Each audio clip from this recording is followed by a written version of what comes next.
Hello guys, it's Troy Francis. Welcome to the dating game with Troy Francis. In today's coaching video, we're going to be talking about how to not fuck up a first date, okay? And believe me, it's a very, very easy thing to do. To go on a first date that seems promising, mess it up, never see her again, she ghosts you, or she sends you a message and she's like, hey, listen, it was great meeting you, but I didn't feel the chemistry, blah, blah, blah, blah, blah. Okay, so why does that happen? Well, there's a number of things that you can do to ensure that the first date goes better than not. Okay. Now, caveat here, of course, it's not a fail safe. You're not going to win every single time. That's just the nature of the game. It is what it is. However, look, if she's out on a date with you in the first place, you know, she's spent some time getting ready, she's put on her makeup, she's put on a nice dress, she's traveled into the city or wherever you guys are based to come and meet you, there is a degree of interest there. Okay. She's clearly, you know, in the market, she's looking for somebody, and you appear, on paper at least, to tick some of those boxes. All right. So I'm not saying it's yours to lose, but it is kind of yours to lose. Okay. So what you have to do now is ensure that you don't mess it up. Now, this partly depends on how you guys met as well, because if you met on a dating app, then she's got less to go on. All right. And so I talk about cold approach on this channel. The value of cold approach, that is meeting somebody in real life as opposed to on an app, it means that you've not quite done the first date already, but you've certainly got a sense of each other's vibe. Okay, you kind of know what you're getting when you met on a dating app. As we all know, you don't quite know what they're going to look like. She doesn't know what you're quite going to look like. You certainly, you know, don't know if her pictures were 15 years old and, you know, the angles were really good and there was millions of filters or whatever. So you've got all of that aspect to it if you've met on an app. But regardless, anyway, the same fundamentals apply. Okay, so the first thing to do is, what are you going to do on the date? I always recommend that you go for drinks. Okay. The second option to that might be coffee, maybe, but I personally think drinks is the way to go. Okay. And there's a number of reasons for this. Firstly, it's because most people, I don't drink. Okay. I haven't drunk for a long time, so I'm an outlier, but most people drink.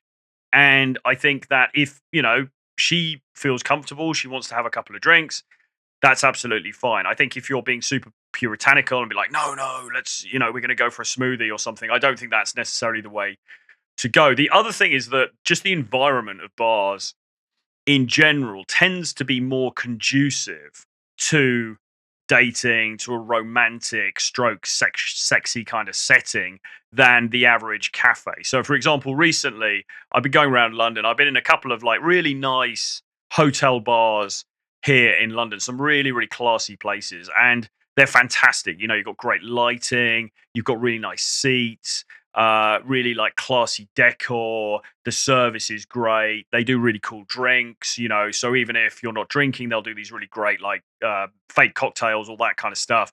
And it's just a really nice, cool experience. Okay.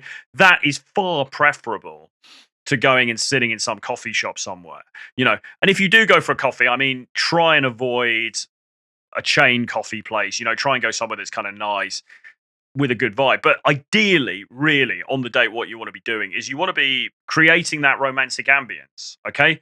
You know, low lighting, nice music, hopefully not too loud, but a nice bit of music. Ideally, you guys are sitting next to each other on a couch or a whatever you call it, like a sofa, so that you can move quite close together and you can just be very much in each other's space, if you like, and create that little kind of bubble around the two of you. That's ideally what you want to do. People talk about dinners the whole time. You know, should you go on a dinner on a first date? I have a friend who assures me that in London now every girl insists on being taken for dinner on the first date. That hasn't actually been my experience, but look, I mean, you've got to make your own decision on that. Personally, this has been discussed a lot, so I don't want to dwell on this too much. The problem with dinners is, for a start, obviously, you're spending potentially a considerable amount of money on somebody that you've never met before, who you may not even get on with, which is not ideal. And secondly, dinners are not always very sexy for a number of reasons, often simply because you're sitting opposite the person, right? And it's better, ideally, if you can sit next to her or at least at right angles around the table, okay? So I wouldn't recommend dinners for the first date. If it's a girl and you really like her and she just sort of suggests it sort of seems to be a deal breaker for her. You're going to have to make your own decision around that. I'm not going to be so hardcore as to say never do it, because if you do that, then you could miss out on an opportunity that could otherwise be great. I mean, I certainly have been on some first dates with girls, and we've been for a dinner, and it's been fine, and it's progressed, and it's been absolutely great. But I would say I think you need to know what you're doing a little bit in that scenario, and if you're inexperienced and you're in a dinner situation which just by its nature feels a bit more formal, sitting opposite each other. The other thing as well in London is they pack everyone in so close together. So, you're sitting here and then you've got the next couple here and then the next couple here, and it all, it feels it doesn't feel very private. So, you know, make your own call on that. I don't think it's the end of the world, but I don't think it should be your first port of call. The best thing that you should do is say to her, listen, let's meet for drinks first. I want to just get to know you. I know a really cool cocktail place. How about Wednesday at 8? Okay. So, and pick the venue, as I say, based on the things that I've said. Has it got some cool lighting? Is it, some music, but not like super loud? Is it are you going to be able to get seats there? And ideally a seat where you can sit next to each other. Is it like table service places are good? Lounges are really good. As I say, hotel bars in general are really, really good. That's the kind of thing you want to be looking at. Somewhere that's classy, doesn't have to be super expensive, but just somewhere that's quite classy. It's got a good vibe. Okay, she's going to feel comfortable. Right, that's the first thing. Those are the sort of logistical sides of things out of the way. I would then say, and this is going to be my last point, but I'll make it now, you should pay. Okay? All of this bullshit that we see online, and I see this stuff on Reddit the whole time, and somebody sent me something like last night. It's like, when like a guy goes on a date and then the date doesn't go very well, and then he says to her, "Oh, can you pay? Or can you pay your half?" And then she puts it on TikTok, or he sends her a message afterwards and says, "Oh, can you Venmo me the cash for the drinks and stuff like that?" Don't do that shit. Just don't do that shit. Okay. Now, Tate had a tweet the other day and he said something like, if you think you should be splitting 50-50 with the girl on a date, then basically just stop dating and leave the girls for the real G's who are going to pay. Now, because people are so binary in their thinking with this stuff, there's going to be people who say, well, you're simping, you're trying to buy her affection and all that kind of thing. It's not really like that. It's just like, look, particularly if you asked her, and the reality is you probably did ask her because that's normally how it goes, okay? You've asked her out, okay? You should be the one to pay for that reason alone. And secondly, you're the guy, right? Okay? So if you're having problems paying for a couple of rounds of drinks, because that's all it should be, by the way. We're not talking about sitting there for hours and getting hammered and spending, hundreds of pounds on different drinks. We should be talking about like a couple of drinks, max, probably. If you've got a problem with affording that or paying that, or you give the impression that you've got a problem with affording that or paying for that, or if you give the impression that maybe you're wealthy, but you're so tight with your money that that's going to be a turnoff as well, okay? Like, it shouldn't be a consideration. We're not talking about buying her a Lady Dior handbag here. We're talking about a relatively, in the big scheme of things, a relatively small investment in order to get to know somebody. And, out of politeness, because you're the one who asked, I think that that's the right thing to do, okay? Again, guys are like, oh, it's so beta, she should pay, blah, blah, blah. All of that's bullshit. Forget all of that. You're the guy. You should be the one who's there. You're handling business, okay? That's the first thing. And also you can get her an Uber home as well. Like, I think that's absolutely fine as well. You can, because you want to be, once more, there's this sort of dichotomy between are you the provider or are you the Chad, okay? There's a sweet spot in between, right? And really, you kind of want to have a bit of both, right? I'm not saying be beta, but it's sort of like, look, I'm a man with value. I have resources. I'm going to, you're a woman who is, we are spending this time together. I'm going to look after business, okay? It doesn't mean I'm putting you on a pedestal. It doesn't mean I'm treating you like some kind of goddess. It doesn't mean I'm trying to buy you. It just means that that's what I do because that's what a man should do. Okay, so that's my view as far as that's concerned. So don't, all this splitting the bill bollocks and all that, just don't forget about that. It's nonsense. Okay, what else have we got here? Fundamentally, you've got to not be boring, okay? The main problem that guys have on dates is being fucking boring and effectively snatching defeat from the jaws of victory. Okay? Because it might be, say you guys met in real life and she kind of liked you. She liked the look of you. She thinks you're cute, whatever. She wants to meet you. She's excited to meet you. And then you go on the date, and this has happened to all of us. It's happened to me in the past. You know, you kind of drop the ball a bit. You're a bit tired. You're a bit like in your head. Maybe you've had a lot of work on. Can't really think what to say. The conversation's a bit flat, and you can feel yourself. You can actually feel yourself losing the girl in real time, and it's like, fuck no. And then you end up doing that Simpsons thing. So do you like stuff? You can see the attraction draining out of her face. You can see the attraction draining out of her eyes. And it's incredibly dispiriting when that happens, okay? But the reason it happens is fundamentally because you're not commanding the conversation properly, okay? You are boring. You are not eliciting emotions. Because remember, what we always say on this channel is all of this shit, fundamentally, it's about emotion, okay? Emotion in the dating world trumps everything as far as women are concerned. I've just done an interview with my friend, Mr. Silk, Michael. He's a conversation. He's a communications expert. It'll be on the channel soon if it isn't already. You can watch that. He goes into a lot of depth about how to do this. But here's the thing. Okay, right. If she starts talking about her work. So say you go on the date and then she starts talking about her work and she's like, yeah, I work in insurance and my boss is like this and, he's made me file all these reports and blah, blah, blah. And then you start talking about that. And then she says, oh, what's your boss like? And you start complaining about your boss. And then she sort of starts saying, oh, isn't it annoying when you have to fill in all these CRM things? And you start talking about that. Then when she comes away from that, she's likely to think, that conversation was boring as fuck. Okay? And guess what? She's going to blame you. Now, it doesn't matter that she initiated those topics. Okay? Like she started talking about that. All right? You were just going along with what she was talking about, but she's going to associate the feelings of boredom with you. All right? And you might say, well, that's really unfair. That's like, why should it be incumbent upon me to keep the thing interesting, to keep the thing exciting? But that's just the stark reality. Because remember, she has more options than you, okay? She is the hotter commodity in the dating marketplace than you, if we're talking average girl, average guy, right? So she is naturally going to gravitate towards the guy that makes her feel the most emotion, okay? And that emotion can be excitement. I mean, ideally it's excitement. Ideally it's a bit of lust. It's a bit of sexiness, but it could equally be, you make her laugh. You could, make her feel impressed. You could make her feel excited. You could make her feel the whole palette really of emotions, happy.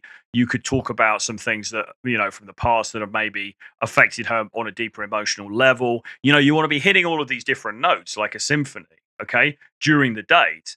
And so then she's going to come away and it was like, wow, that was like an emotional roller coaster, right? This guy, he just, I haven't met a guy like this dude before because he's able to touch all these notes and he's flirtatious, but he's also got this serious side and he really wants to get to know me. And it seems like he really understands me, but equally, he's got this kind of flirty bad boy kind of vibe about him as well. That's what you want to be presenting. If you are the boring fucker who's sitting there talking about the CRM system or talking about his CV, or the worst thing that people do is they lay all their cards out on the table immediately. So it's kind of like, all right, so what are you looking for? Well, I'm looking for a life partner. I want to be settled down in 3 years' time. I'm thinking of moving to Surbiton. This is the kind of house I want to buy. I want to have 2 kids. I want to have a golden retriever. And everything's just laid out from the beginning. Then that's fine. And that might work maybe on certain women of a certain demographic, but in the main there's nothing very exciting there because she now knows everything immediately, right? What is attractive? What is the essence of attraction? It is that which we can't quite get, okay? And it's that we can't quite figure out. So if you are just an open book from the beginning, then with the best will in the world, you know, she might think you're good looking or whatever, but it's a bit like, well, this guy's just a bit fucking boring, right? You know, you want to create a degree of fascination. You want to create a degree of magnetism around yourself, all right? And this is why, and we're getting into a more advanced topic here, but this is why women value narcissism in men, okay? Because men who think very highly of themselves tend to buy into their own mythology, okay?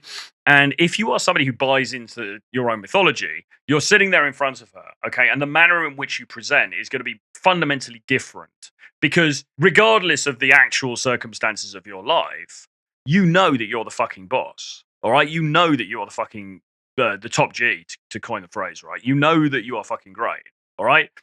And you're not necessarily going to reveal why that is or all of the details of that, but she's going to sense that on you on some visceral level, okay? That comes through from this sort of narcissistic personality. And maybe you're not giving everything away. And she's like, I can't quite figure this guy out because there's clearly something about him. He's got this indestructible level of confidence about him.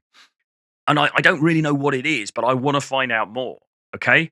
And he's being really flirty as well because bringing sexuality into it on without being crude, but bringing a sexual sort of element into this, super important as well, okay? So again, you know, don't be boring, but the best way to be boring is to be super logical and super linear. And I think a lot of guys do this on dates because we are super logical and we are super linear and we do think of it a bit like a job interview where it's like, okay, so what are you looking for? All right, what qualities do I have? Do we match up?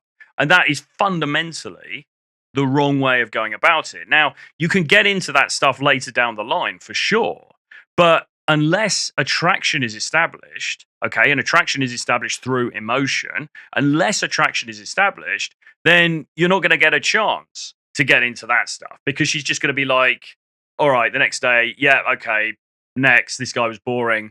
I want somebody who's pressing my buttons a bit more, particularly, you know, she's a younger woman. She's got a lot of options, whatever. Okay. What else have we got here? Don't boast about stuff. All right. Don't brag. The other mistake that guys make, and this is almost going the other way. I've just talked about narcissism, and I think narcissism is a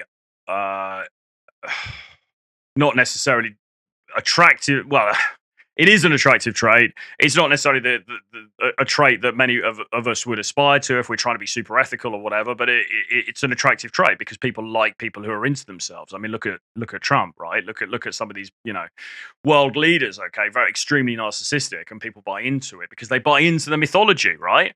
You buy into your own mythology, they buy into it too. Anyway, I digress. However, what you don't want to do is sit there on the date boasting about the stuff that you have achieved or the stuff that you have, okay? Because that is too obvious and that is try hard. And this is something that afflicts often guys who have been somewhat successful, guys who have made money or they've made some strides in life or in their career or something. What you don't really want to be doing on that first date is sitting there banging on about your jet skis or your properties over here or this or that or your bonus from last year or any of that kind of shit.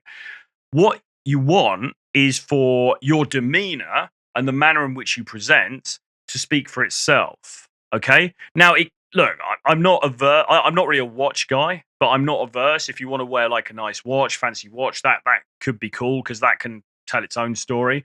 I would say, you know, obviously dress well, wear nice clothes. I mean, I've got like a nice custom made jacket here, something like that. The way that you present yourself obviously tells part of the story, but you don't need to fill in all of the gaps. I mean, yeah, she asks you, what do you do? And you're going to tell her, you're going to give her the outline. You say, yeah, I work in finance. You know, I do a bit of this. I've done some IPO stuff. But anyway, tell me more about you. Okay. And you want to then sort of move the conversation back on to her. There's two reasons for this. The first reason is because women love to talk about themselves. And the second reason is that the more that you give away about yourself, the more that she's going to feel that she's worked you out and the less inclined she is to discover more. Okay. Because again, we're attracted to things that we can't quite get and we can't quite figure out. Super important. If you don't remember anything else from any of my videos, remember that. Okay. As I say, keep the conversation more on her. The other thing as well is you should be looking to escalate. Right. That is to say, you should be looking for the opportunity to move this towards intimacy, towards sex. Now, I'm not saying that you're going to have sex with every person that you're going to date with on the first night, and nor should you. I'm not saying that that's realistic or that that is a goal that everybody should have, okay? However, what I am saying is that you should at least make an overture in that direction towards her. And there's a very simple reason for this, because she knows fundamentally why you're there, okay, right? She knows, or she bloody well should do, unless you're really fucking up. She knows that you are attracted to her, okay? She knows you're a guy, she's a woman, you guys are there on a date. She knows what the deal is, okay? If you then don't at least make an attempt to move things forward, what does that say about you? Well, it either says she's either going to think, well, he's not that interested in me, or she's going to think, well, he's a bit weak and he doesn't have the balls to try and move things forward. Okay, neither of which are very good, because women obviously, like anybody, don't like to be rejected. I mean, women even less than men, because they're less used to it. They don't want to feel sexually rejected. So that's one thing. And secondly, she wants a guy who knows what he's about and knows what he wants. Now, all you have to do is basically, you have your couple of drinks in the nice lounge bar, and then you say to her something like, hey, listen, my place is over there. Why don't we go back? We can just chill for a bit. I've got to be up early the next day anyway, so I can get you an Uber. But we can have a glass of wine, we can watch a video, whatever. Keep it very casual, right? You're not going to say to her, why don't we go back and have sex? I mean, obviously, right? I mean, I shouldn't have to say that, but you never know. So you're going to make a plausible deniability excuse. You can say, hey, listen, why don't we go somewhere more, we can go and chill. My place is just over here, or wherever you're staying. Okay. Now, it may well be that she says, oh, thanks, but, I've got to be up early for work tomorrow, or, I don't normally do this on the first night, or, something else. And she basically says no. And that's fine. Okay, that's absolutely fine. It's not a problem. You might, depending on when you've asked her, you might cheekily or jokily then a bit later on go, oh, like it's getting so late now, you might not get a taxi. Looks like you're going to have to stay with me after all. Ha ha ha. You could cheekily, almost as a joke, try again a bit later on. But the point is, you're not trying to push the agenda. Okay, if she's not going to come back with you on that night, then that's absolutely fine. That's just how things go. Sometimes, depending on the woman, depending on the circumstances. But the point is that you put it out there, okay? The point is that you have made the opportunity, you facilitated the opportunity, okay? And far from losing points in her eyes, you're actually going to gain points, because she's going to think, okay, this is a guy, he knows what he wants. He's going to facilitate it. He's happy to move things forward. I don't have to be the one. I'm not going to have to be the one who, tries to move this thing forward. He knows what he's doing. He's confident. He's probably had some experience with this before. He's probably pre-selected, et cetera, and those are all good things. So even if she doesn't come back with you on that first night, not a problem. Just arrange a second date and then rinse and repeat. Okay. If you do those things on the first date, you are less likely to fuck up than if you don't.